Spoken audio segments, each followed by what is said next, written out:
water. So let's talk about handicaps and golf math. Starting with handicaps, because it'll play into the golf math thing. So handicaps are very misunderstood in golf. Handicaps are given official, what we call GIN handicap, monitored and sponsored by the USGA. You're supposed to put in every score that you shoot, home or away. Supposed to put in the date, exact date, what tees you played, etc. You can enter hole by hole, but 9-hole scores are fine. You can put in your 9-hole, and it'll add it up for you. But handicaps are very misunderstood in that most players, or even, let's just say the general golfing public, let's call it that, they think it's an average. Like, so I shot a bunch of scores, and we take the average of those scores, and whatever number over par that is, that becomes my handicap. That's not how it works. So let's be clear about that. The GIN system counts, it only factors in 8 of your most recent 20 scores. Now, your most recent 20 are in chronological order. So if you have 20 scores in there and you put a new one in, the 20th, the oldest one, falls out. But they only factor your handicap off of the lowest 8 of your 20 scores. When you would think, okay, well, then that means I should be able to shoot my handicap roughly 45% of the time, but that's not true. That would be 8 of 20. I'm doing rough math in my head. But the point is this: they use the lowest 8. They throw out the highest 12. So those don't even count. You could be putting scores in. If you're playing bad and you're going in the wrong direction, your game's going in the wrong direction. You could be putting in a bunch of scores that are never going to count against your handicap. So it's only going to be your low 8. And the best way to think about it is they use your low 8 out of 20. They average it, and then there's additional math that you probably have to have an MIT diploma to figure out, because it's extremely high complex math. Point is this: don't lose sight of this. Don't miss this, because it's really important. Everyone thinks your handicap, that's what it is your target, but it's not what you're supposed to shoot. You can go search, and I did this morning just to refresh and make sure nothing had changed in the way they calculate things. They use the low 8, and then they apply a bunch of additional math to it. So the reality is you're only supposed to be able to shoot your handicap once every 4 or 5 rounds. So, whatever that is, 20, 15%, whatever the number of rounds, that's the amount of times you're supposed to be able to do it, because it's a target. It's not an exact average. It certainly isn't an average of your 20, as we've just discussed. So get that out of your head. So look at it that way. So if people are shooting their handicap or better on the regular, that shouldn't be their handicap. Said very simply, right? Unfortunately, there's a lot of guys that manipulate and do that regularly in tournament conditions, because they've what we call padded their handicap with a bunch of higher scores, so that their low 8 isn't actually their low 8. They're putting fictional high scores in there, or throwing off, as we often say. So let's take that out of the equation. Let's just say you're a legit player. You play the hardest you can. You do the best you can every time. And then plug every score in, whether it's home or away. Tournament scores are weighted differently in some cases, and they will last longer. They will stay in your current 20 longer. At least that's the way it was a couple of years ago. The USGA is changing this stuff all the time. But the point is this: recognize that your handicap is your target score. And if you have a great day and it's one of your 4 or 5 rounds that I just mentioned and you shoot your handicap, that's awesome. That's what you're supposed to do, which is cool. So now you've got handicap established as not an average, but a target. A target you should only hit 1 out of every 4 or 5 times you go play golf. So let's talk about golf math. And I think this is like, it's something that's kind of lost. It's gotten lost. I was taught growing up, and again, I'm, in my early 50s. I was taught how to look at my rounds and, analyze them afterwards. And, you count fairways. You would count fairways in regulation, greens in regulation, putts, up and downs. That with up and downs would be a scrambling statistic, which is incredibly important to scoring. I'm not discounting that. But it always boiled down to me to greens, hit in regulation, GIR, and putts. Because you can do what I call plus minus golf math and kind of figure out how you're doing. Now, I don't discount hitting fairways. If you'd like, if you want to count fairways, it's great. Oftentimes, fairways is kind of misleading because you can hit a lot of fairways and then not, hit, your irons as well, and you'll miss a lot of greens. And so what did the fairway and regulation actually do for you? And the answer is not as much for effective scoring. So greens and regulation and putts became the kind of the two that rose to the top for me.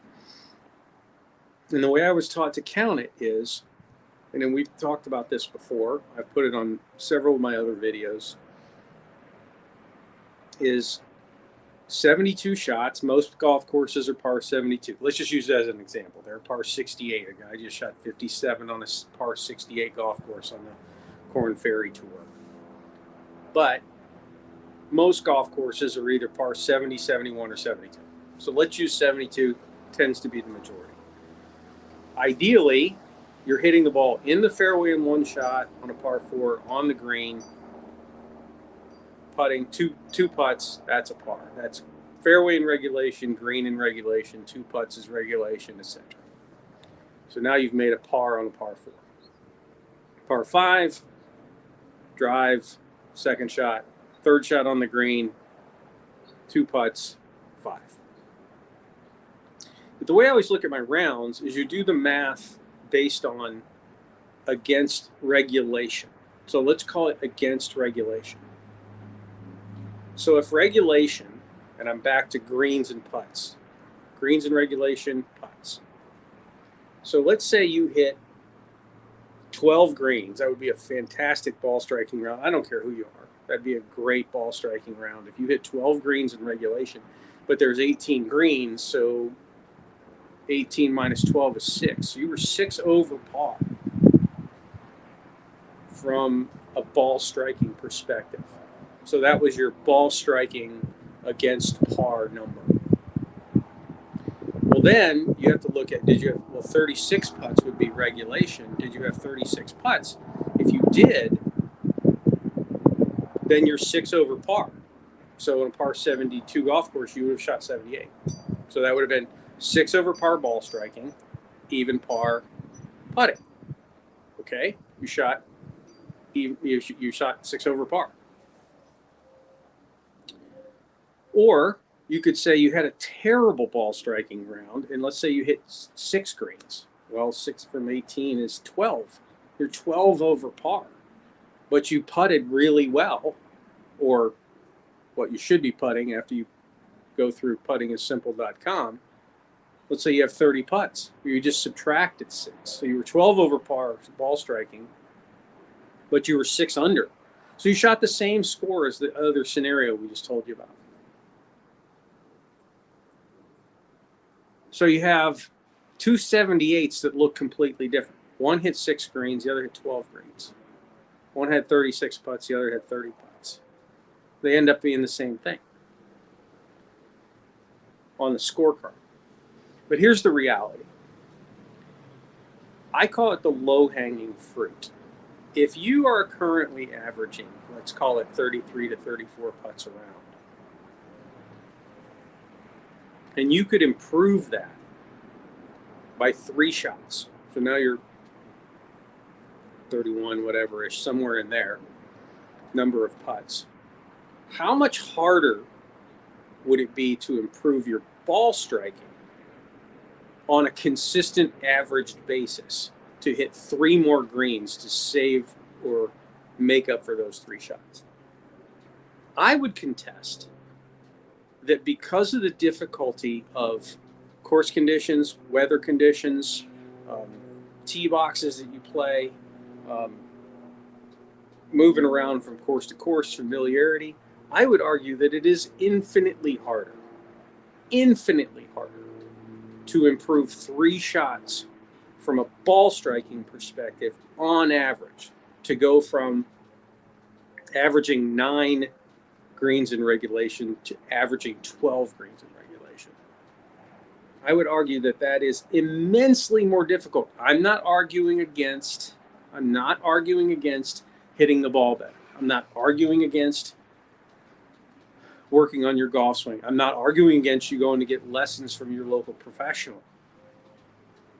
In fact, I'm arguing for all of those things. You should work on those things. But remember, puttingissimple.com is only for players that are truly have already recognized that this is a weakness in their game, or already recognized that this is an area that they can get better if they put in, I don't want to say a little bit, but that they put in the effort. If they log the hours, it's an hour and 15 minutes worth of instruction. Watch it as many times as you want for less than half the price of a used name brand putter. Buy it once, watch it as many times as you want. There's my sales pitch for puttingissimple.com. But if you do that, now you can lower you take that sliding scale of how many putts you have in a round, and you move it down 2 to 3 shots. I would argue that that is the low-hanging fruit. That is your opportunity to lower your scores on a regular basis, a consistent basis. And as I say in the series, I say it in one of the last bonus modules,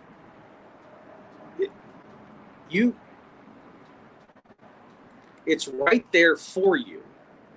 You don't have to think about it again and again and again and again. Once you've adopted it, once you've gotten it kind of into you, you've built your framework of how you go about putting, how you think about reading the green as you're driving up in the golf cart, and how you think about your proper setup position and the must-have mechanics, which is only a slight part of it, but your execution of the putt.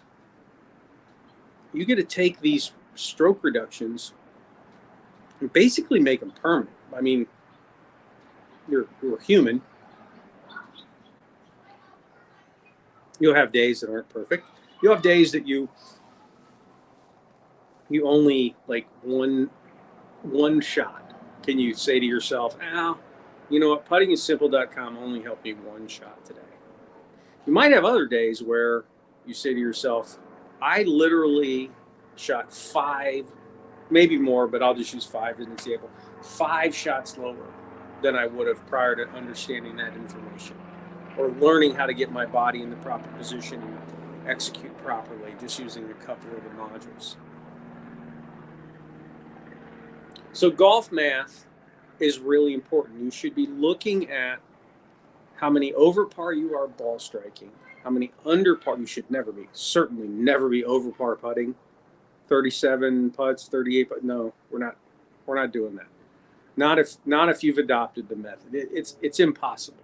It's impossible. I had 31 my last round. It was horrible, horrible, horrible. Hit the hole a bunch of times. Ball didn't go in, but that's a horrible number. I'm not saying my execution or anything that's horrible. The result, because we judge ourselves by the result, right, of how many the number is. But I've had many rounds, many rounds, 26, 27, 28 putts. In fact, 28's not uncommon at all. That should be the target, 28 to 32. 32 is the high end. Never, ever, ever, ever should you be taking less than 4 shots away from regulation. So think of it that way. 36 putts. You're going to have 32 always in forever, and even lower than that. So the high water mark for putts is 32. So you're always taking 4 shots back. So if you were to shoot, let's say you had an unbelievable ball striking round and you were even par, you hit 18 greens in regulation, with puttingissimple.com method, you shot 68, if not better. That's the worst score you can shoot. 32 putts. It's the worst score you can shoot. So golf math, think of it plus minus. I was this many over, because we're always going to be over. You can't be under. Well, I guess you could be under. You could be under if you count a minus.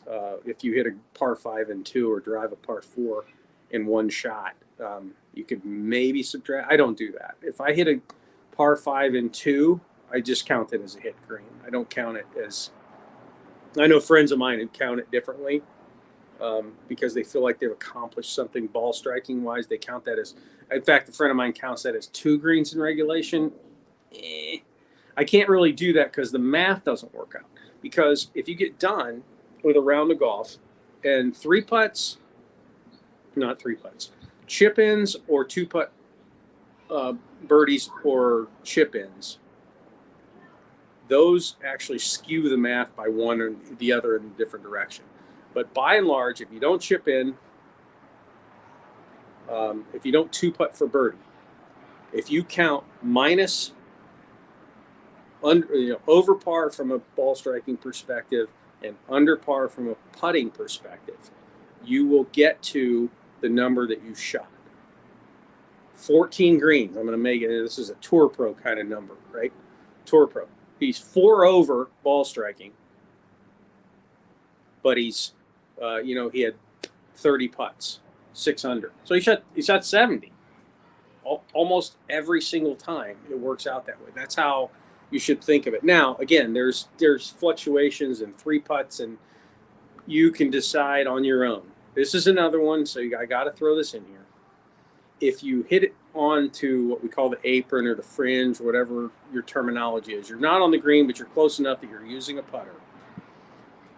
If you're going to do the math correctly that I just described to you, you have to count. Let's say you hit it this far from the putting surface, but it's smooth and you're going to use your putter. You have to count that as a putt, but you also have to count that as a green in regulation. Because if you count it as a green missed, then you can't count it as a putt. You would have to count that as a chip, which is, by the way, that's how shot length works on the PGA Tour. PGA Tour, if you miss the putting surface and use a putter, in their calculations, that's a missed green and a chip. Doesn't matter whether it's this far off the green. If a putter was used for the next shot, it doesn't matter. It's counted the same as it being 10 yards, 10, 15 yards off the green, and a missed green and a chip or a pitch. So understand that. So understand how your handicap is calculated, or should be calculated. If you don't have a gin handicap, that's fine. Don't use your average scores as your handicap, so to speak. I don't know what the math is. I would guess it's something like take all of the last 10 scores you've shot. If you don't have a gin handicap, then I'm just stabbing in the dark here, but you could have 10 scores, average them, and then cut that in half. So if your average score was 76,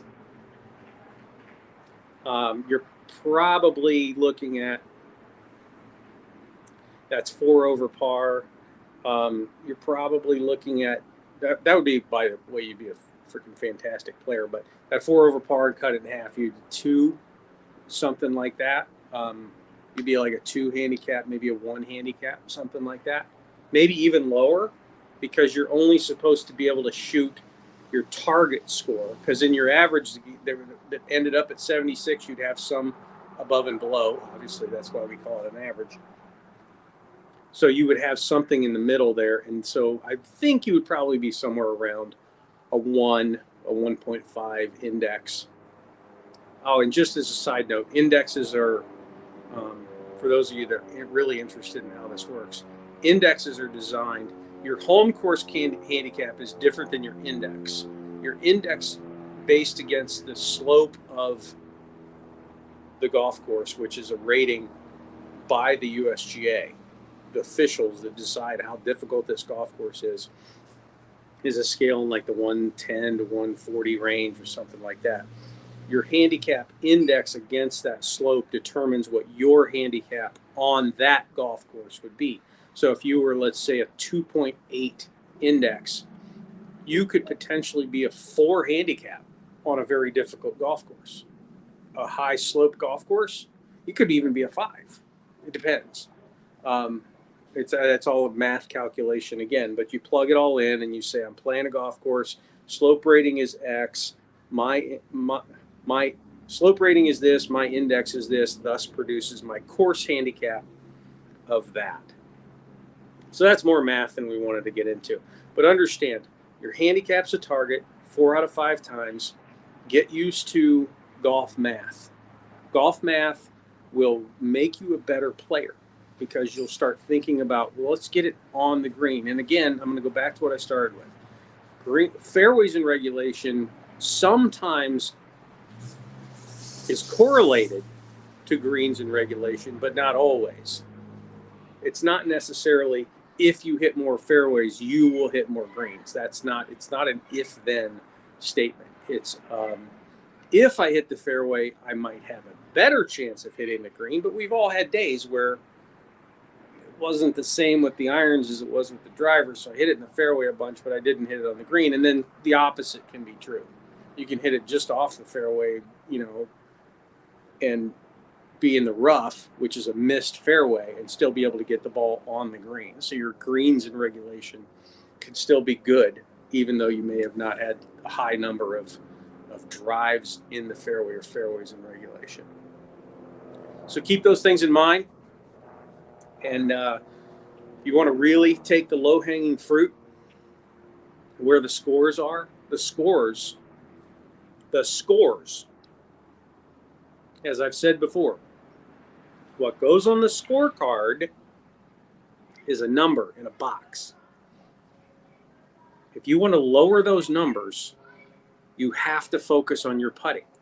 You can gain more. You can take more away from par. You can steal more away from the golf course. Whatever you want to say, however you want to say it.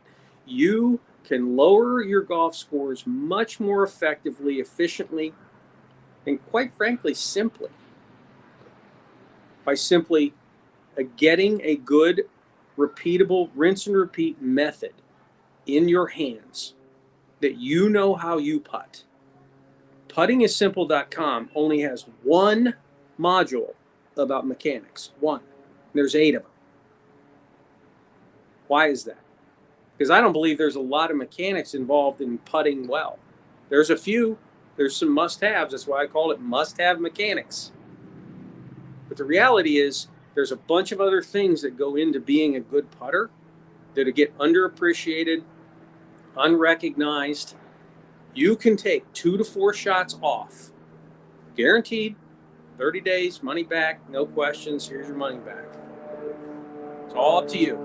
If you're that player, if you're the one, not the one, if you're one of, I don't know what the math is. I just know that puttingissimple.com is not for everybody. I knew that going in. I've visited with thousands of golfers and players, and I know that there's there's more that don't care about their score as much. They want to go to the driving range. They want to hit golf balls. They want to work on their golf swing. You should do all those things. I've said that before. Do all of those things, and if you're most interested in lowering your scores, winning those bets, winning those tournaments, winning those scrambles, whatever it is, or just beating your buddies on a Sunday morning or Saturday morning whenever you play, be a better putter. Everybody can be a better putter. If you're interested in being a better putter, puttingissimple.com, now available.